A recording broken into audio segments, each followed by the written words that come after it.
Alright, so this is an update on my 1816 skid steer. I've painted the whole entire thing.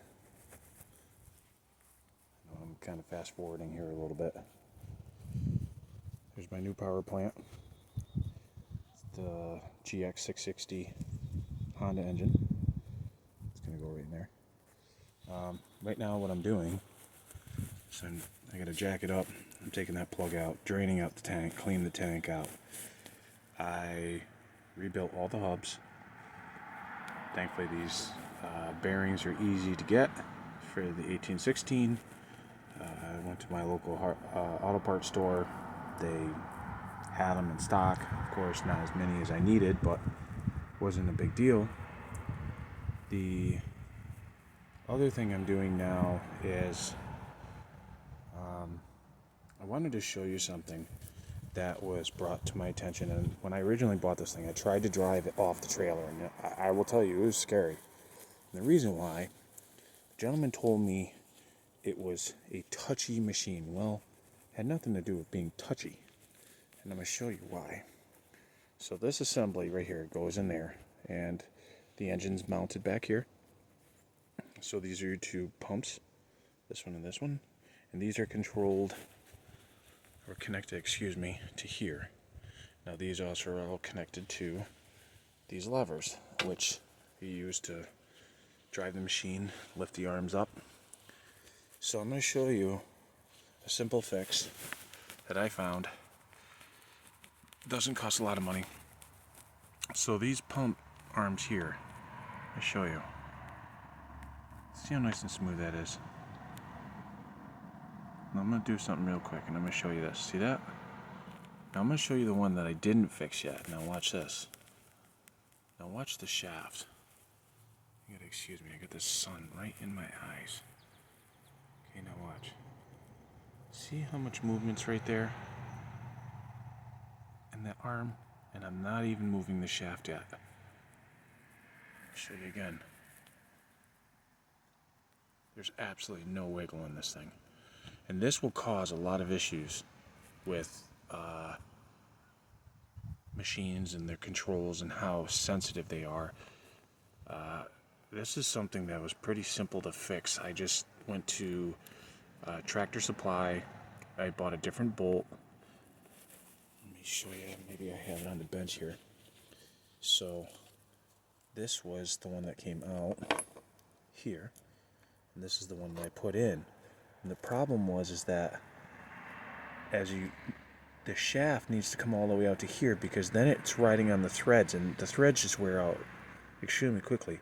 So it didn't have anything to really bear on. So that's why I bought these, because there's more shaft and the diameter was correct. Now I bought the grade 8 bolts versus the grade 5 bolts. For some reason the grade 5 bolts was 20 thousandths bigger than the grade 8. I think it may just have been the coating. But either way, as you can see, I'll move that again. Look how much movement that is. Now that's, in my hand, that's about maybe ½ inch. Whereas this is, there's nothing. It's absolutely solid. So when you go to move those levers, it's going to react.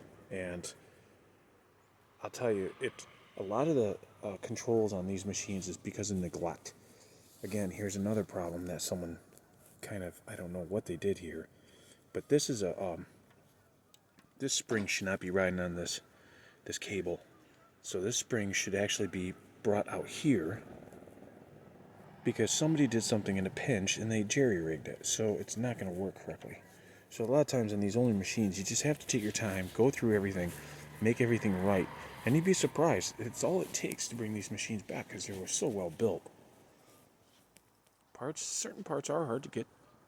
Most of the hoses here, and I can go down to the tractor store and they have all that stuff readily available. So long story short, this is where I'm at now. So I'm going to get this thing fitted, fix that other control shaft after this control shaft is fixed. And that's fixed. I'm going to put it in the skid steer, put all these plates back. I'm going to mount the new Honda engine in. after I clean out the carburetors, and then I should hopefully have this thing going back together relatively soon. We are in the beginning of October, so I really want this thing done in the next couple of weeks. I do have to change. There's a pressure gauge here. I got to change some gauges on this thing to get it ready for the winter. I will say it took me some time to get these e-brakes back together. They're supposed to engage against the sprockets, but these were all bent up because someone had them engaged like that and they drove. And it just twisted these things. So those were a mess. So make sure you have all your safety equipment done. I'm going to go through and tighten stuff up just to make sure when I go to adjust the arms and get everything set up before I take it off the blocks and then actually put this thing to use. Just go through, do your due diligence, and just tighten things up. That's all there is to it. Fix other people's cob jobs or, in the moment fixes. You can't all say they're all cob jobs because they're not.